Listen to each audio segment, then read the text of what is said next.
नमस्कार, मैं सुनैना कश्यप और आप देख रही हैं KH live Himachal. Congress party का संकट आज किसी से छिपा नहीं है।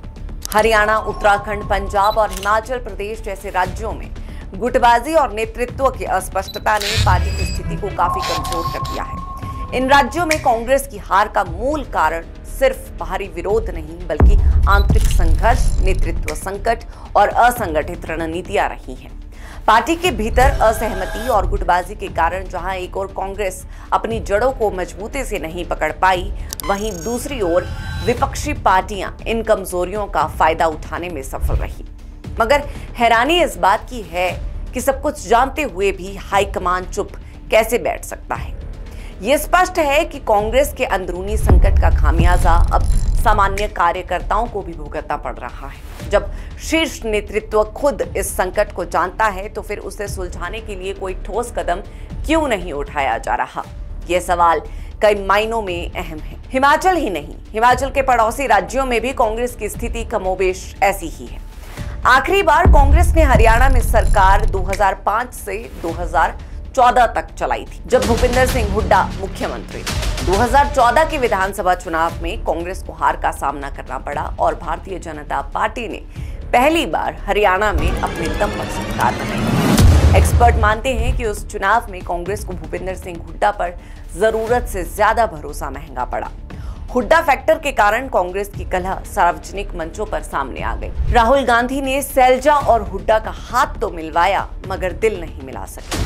कांग्रेस दो फाड़ हुई और भाजपा को इसका सीधा लाभ मिला। हरियाणा का इतिहास बदलते हुए भाजपा ने लगातार 3 बार चुनाव जीता और तब से अब तक भाजपा सत्ता में काबिज है। उत्तराखंड में कांग्रेस की आखिरी सरकार 2012 से 2017 तक चली। फरवरी 2012 में हुए विधानसभा चुनावों में कांग्रेस को 32 सीटें और भाजपा को 31 सीटें मिली थी। पूर्ण बहुमत न होने के बावजूद कांग्रेस ने कुछ निर्दलीय विधायकों और उत्तराखंड क्रांति दल के समर्थन से सरकार बनाई। शुरू में विजय बहुगुणा मुख्यमंत्री बने, लेकिन 2014 में नेतृत्व परिवर्तन कर हरीश रावत को मुख्यमंत्री बनाया गया। हालांकि इस कार्यकाल में कांग्रेस को आंतरिक कलह और अस्थिरता का सामना करना पड़ा। 2016 में बगावत और राष्ट्रपति शासन जैसी घटनाएं हुई, जिससे सरकार संकट में आ गई। बाद में हरीश रावत की सरकार तो बहाल हुई, लेकिन 2017 के विधानसभा चुनाव में कांग्रेस को करारी हार मिली। उस चुनाव में बीजेपी ने 57 सीटें जीती, जबकि कांग्रेस सिर्फ 11 सीटों तक सिमट गई।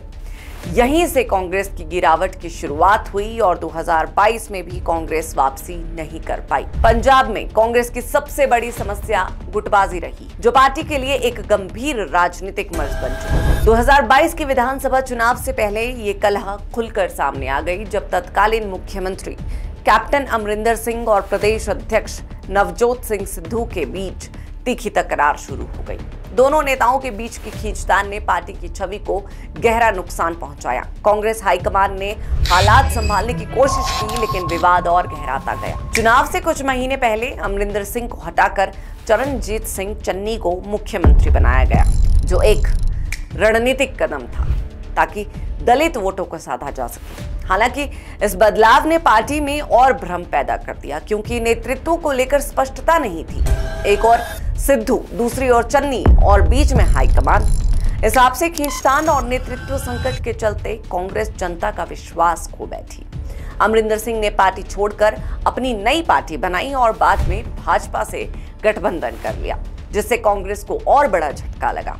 इन सभी कारणों से 2022 के विधानसभा चुनाव में आम आदमी पार्टी ने भारी बहुमत से जीत दर्ज की और कांग्रेस सिर्फ 18 सीटों पर सिमट गई। पंजाब में कांग्रेस की हार का मूल कारण उसकी आंतरिक गुटबाजी और अस्थिर नेतृत्व रहा है, जिसे सुलझाए बिना पार्टी की वापसी मुश्किल है। हिमाचल प्रदेश में हालांकि कांग्रेस ने 2022 में सत्ता में वापसी जरूर की, लेकिन यहां भी पार्टी गुटबाजी के संकट से जूझ रही है। सुखविंदर सिंह सुक्खू के नेतृत्व में बनी सरकार शुरू से ही डामाडोल रही है। मार्च 2024 में राज्यसभा चुनाव के दौरान 6 कांग्रेस विधायकों द्वारा पार्टी के खिलाफ मतदान करने और भाजपा के समर्थन में जाने से सरकार संकट में आ गई। इसके बाद 3 विधायकों के इस्तीफे और लगातार बगावतों ने ये दिखा दिया कि हिमाचल भी गुटबाजी से अछूती नहीं है। पार्टी नेतृत्व इस स्थिति को संभालने में संघर्ष कर रहा है और सरकार की स्थिरता पर लगातार सवाल उठते रहे। कुल मिलाकर देखा जाए तो हिमाचल के पड़ोसी राज्यों में भी कांग्रेस का हाल दस्तूर कुछ ऐसा ही है, यानी हर जगह गुटबाजी और अंतर्कलह ने कांग्रेस का काम खराब किया है। कांग्रेस की सबसे बड़ी समस्या उसका आंतरिक असंतोष, नेतृत्व की अस्पष्टता और गुटबाजी रही है। जब तक कांग्रेस इन समस्याओं को सुलझाकर एकजुट और सशक्त संगठन नहीं बनाती, तब तक पार्टी की यही स्थिति रहेगी। हैरानी इस बात की है कि सब कुछ जानते हुए भी हाईकमान चुप कैसे बैठ सकता है। हिमाचल कांग्रेस 6 महीने से बिना संगठन के चल रही है और अब कार्यकर्ता भी सवाल उठाने लगे हैं। जाहिर है अब नेताओं की इस गुटबाजी का खामियाजा कार्यकर्ताओं को भी भुगतना पड़ रहा है। आलाकमान चाहे तो ये सब ठीक हो सकता है, मगर बड़ा सवाल ये है कि प्रतिभा सिंह के बार बार कहने पर भी हाईकमान क्यों कोई एक्शन नहीं ले रहा। कहीं आलाकमान भी तो हॉली लॉज को किनारे करने की सोच में नहीं है। यह मत भूलिए कि यह सियासत है और यहाँ कुछ भी मुमकिन है। बहरहाल आज के इस चर्चा में इतना ही। इस पूरी चर्चा पर आप सबकी क्या राय है, ये हमें कमेंट कर जरूर बताएं।